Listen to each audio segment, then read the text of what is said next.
अस्सलाम वालेकुम my all friends, कैसे हैं आप सब। आई होप कि आप सब अच्छे होंगे। मैं भी ठीक हूँ अल्हम्दुलिल्लाह। शायद यही इंट्रो होता था मेरे व्लॉग का जब मैं व्लॉग स्टार्ट करती थी। और आप सबको रमज़ानुल मुबारक का महीना बहुत बहुत ज़्यादा मुबारक हो। और अभी तो ख़त्म है रमज़ान का महीना, सिर्फ 3-4 दिन ही रह गए हैं। और मैंने आज व्लॉग किया है काफ़ी टाइम के बाद, तकरीबन 1.5 ईयर के बाद। मैंने इतना टाइम यूट्यूब पे व्लॉग क्यों नहीं किया, क्या रीज़न थी, ये आगे जाके मैं आपको इतनी लंबी स्टोरी आहिस्ता आहिस्ता बताती रहूँगी। मेन रीज़न यही है कि मैंने व्लॉगिंग इसलिए छोड़ दी थी क्योंकि जब मैंने व्लॉगिंग स्टार्ट की थी उस वक़्त यूट्यूब बहुत पीक पे था। हर दूसरे तीसरे बंदे ने यूट्यूब पे वीडियोस बनानी स्टार्ट की हुई थी। हर कोई यूट्यूब पे आया हुआ था क्योंकि वो पेंडेमिक का टाइम था, आई मीन कोविड का टाइम था। तो हर कोई फारिग था, हर किसी ने ही यूट्यूब पे चैनल बनाने शुरू कर दिए थे। और ख़ास तौर पे विलेजेस के चैनल्स तो इतने ज़्यादा थे और कंपटीशन इतना ज़्यादा था कि आई थिंक चैनल का कोई भी मुझे फ़ायदा नहीं हुआ बनाने का तभी, क्योंकि मेरे चैनल पे ना तो कोई व्यूज़ आ रहे थे, ना ही कोई मेरी वीडियो वायरल हो रही थी। और मैं इतनी मेहनत कर रही थी। आपको तो पता ही है कि जब इंसान यूट्यूब पे आता है तो बहुत सारी सोचें लेकर आता है, बहुत मेहनत करता है, व्लॉग बनाता है और एडिट करता है, वॉइस ओवर करता है, 3-4 घंटे लग जाते हैं।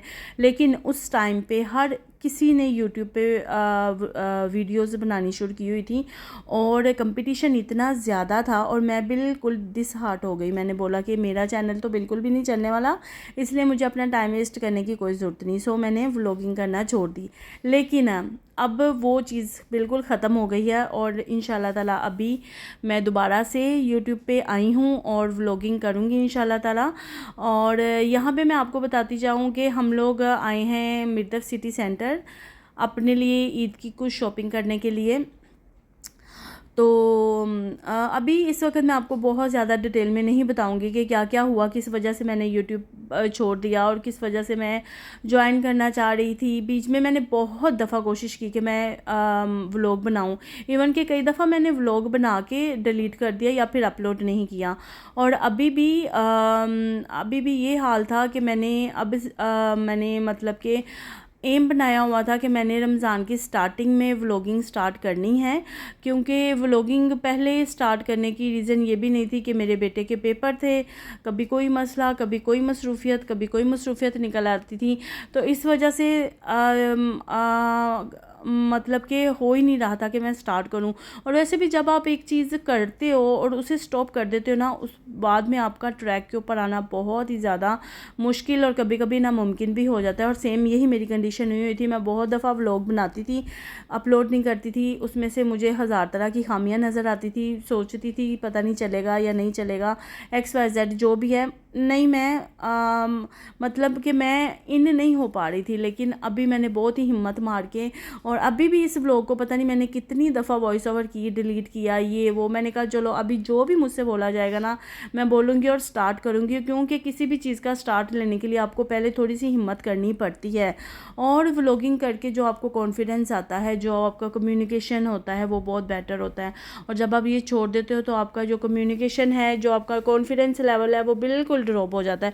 एनीवेज, यहाँ पे मैं देख रही थी अपने लिए ईद के लिए जूता, क्योंकि मुझे जूता लेना था, कोई कंफर्टेबल सा जूता जो कि मैं सिर्फ ईद के तौर पे ही ना पहनूं, क्योंकि मुझसे इतनी लंबी हील नहीं पहनी जाती और ना ही इतने फैंसी जूतों की अभी आदत रह गई है। क्योंकि यहाँ पे मॉल्स हैं और बहुत बड़े बड़े मॉल्स हैं। तो मैं चाह रही थी कि कोई मैं ऐसा जूता लूँ कि जो बाद में भी, ईद के बाद भी मैं सुकून से यूज़ कर सकूँ। तो ये मैं क्लार्क्स आई हुई थी। तो यहाँ से ये वाला जूता भी मैं, आप जो ब्राउन और ब्लैक पड़ा हुआ है, ये मैंने लिया था। हस्बैंड ने भी मेरी तरह का लिया था। तो मैं दिखाऊंगी आपको कि हमने कौन से जूते लिए थे। तो क्लार्क्स जो है उनके जूते बहुत ही ज़्यादा अच्छे होते हैं। अच्छा जी, जूते हम लोगों ने ले लिए। उसके बाद हस्बैंड के कपड़े भी मैं ले चुकी थी। हस्बैंड की मैंने टी शर्ट्स ली थी क्योंकि शर्ट्स हस्बैंड के पास ऑलरेडी मौजूद थी। तो टी शर्ट्स नहीं थी क्योंकि वो ज़्यादातर टी शर्ट्स ही पहनते हैं। तो यहाँ पे मेरे बेटे को खाना था योगर्ट। और ये जो है ना, इनका योगर्ट बहुत ही ज़्यादा, पिंक बेरी, इनका योगर्ट बहुत ही ज़्यादा अच्छा होता है, बहुत मज़ेदार होता है और बहुत हेल्थी भी होता है।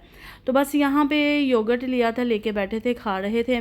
क्योंकि इफ्तारी करने के बाद हम लोग निकले थे और कुछ इतना ख़ास ना हमारा खाना वाना खाने को दिल नहीं चाह रहा था। तो बस योगर्ट खाया यहाँ पे, और ये यहाँ पे मैं वीडियो बना रही थी। इतनी प्यारी डेकोरेशन मिर्दफ सिटी सेंटर में हुई थी। तो हम लोग मोस्टली जो है वो मिर्दफ सिटी सेंटर में ही आते हैं। सॉरी, मेरी टोन जो है वो आपको बहुत ही ज़्यादा इतनी कॉन्फिडेंट वाली नहीं लगेगी। I don't know why. मैं अपने कई पिछले व्लॉग देखे हैं जिसमें मैंने बहुत बहुत अच्छी वॉइस ओवर की हुई है, लेकिन अभी व्लॉगिंग ना करने की वजह से मेरी वॉइस ओवर और मेरा जो टोन है वो बिल्कुल डाउन हो गया है। लेकिन इंशाल्लाह ताला अभी मज़ीद अपनी फील्ड में आऊँगी, आहिस्ता आहिस्ता व्लॉगिंग स्टार्ट करूँगी तो ये चीज़ भी बेटर होगी। और यहाँ पे मैंने अपने बेटे का ले लिया था ड्रेस, जो कि ईद के लिए मैंने उसके लिए चूज़ किया था। ये मैंने गैप से चूज़ किया था क्योंकि मैं अपने बेटे के कपड़े लेती ही रहती हूँ, तो ईद के लिए मैंने ये वाला चूज़ किया था। उसके बाद मैं आ गई थी आल्डो, क्योंकि मुझे अपने लिए लेनी थी रिंग्स, और ये वाली 2 रिंग्स मैंने ली थी। मेरे पास रिंग्स ना कोई भी नहीं इतनी खास रह गई थी। गोल्ड की थी, लेकिन वो तो नॉर्मली इंसान घर में भी पहनता रहता है, और बाद में ओकेजन के लिए ना अच्छी सी आपके पास 2-4 रिंग्स होनी चाहिए कलेक्शन। तो मैं जो अपनी ज्वेलरी है वो ज़्यादातर आल्डो से ही लेती हूँ। उनकी ज्वेलरी जो है ना वो बहुत ही ज़्यादा प्यारी और लॉन्ग लास्टिंग होती है। हाईली रिकमेंड है आल्डो, क्योंकि इनकी जो ये गोल्ड प्लेटेड ज्वेलरी है वो बहुत ही ज़्यादा अमेजिंग है। आई थिंक वो साल जो है ना वो ख़राब नहीं होती। और यहाँ पे ईद के बहुत बहुत प्यारे बैग्स और ज्वेलरी आई हुई थी, बहुत अच्छी कलेक्शन आई हुई थी। एनीवेज़, यहाँ से हम लोग फारिग हो गए थे, जो हमने लेना था वो ले लिया था।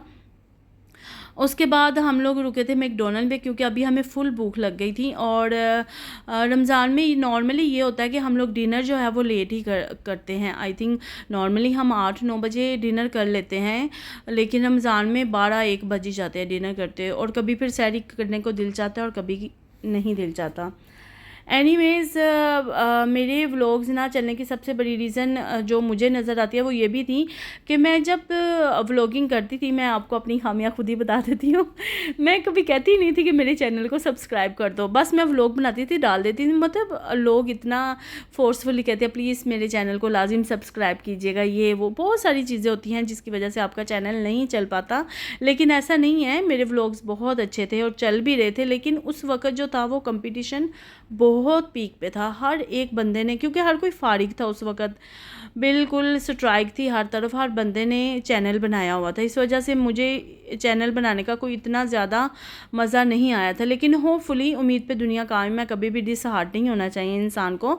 तो अभी इंशाल्लाह ताला मैंने दोबारा से स्टार्ट किया, और अभी मेरी पूरी कोशिश है कि मैं अच्छे अच्छे व्लॉग्स आपके साथ अपनी लाइफस्टाइल के शेयर करूं। भाई, अगर आपका लाइफस्टाइल अच्छा है, आपके पास इतना टाइम है, तो आप अपने आप को मसरूफ़ रखो किसी अच्छी सी एक्टिविटी में। और व्लॉगिंग तो मुझे बहुत ही शौक़ है शुरू से ही व्लॉगिंग करने का। तो अभी इंशाल्लाह ताला बहुत अच्छे अच्छे व्लॉग्स आपके साथ शेयर करूँगी मैं। और ये थी हस्बैंड की शर्ट्स, जो कि मैंने अमेरिकन ईगल से ली हैं। और टी शर्ट्स, हस्बैंड के पास शर्ट थी तो ज़रूरत नहीं थी, तो बस इतनी सी हम लोगों ने शॉपिंग की है। मैंने अपनी ईद की क्या शॉपिंग की है और क्या लिया है, ये मैं इंशाल्लाह ताला नेक्स्ट व्लॉग में आपको दिखाऊंगी। तो चले जी, आज का व्लॉग यहीं तक था। आई होप आपको अच्छा लगा होगा, छोटा था मेरा व्लॉग। अगर अच्छा लगा है तो लाइक, शेयर एंड सब्सक्राइब लाजिम कीजिएगा, और बेल का आइकॉन भी प्रेस लाजिम कीजिएगा।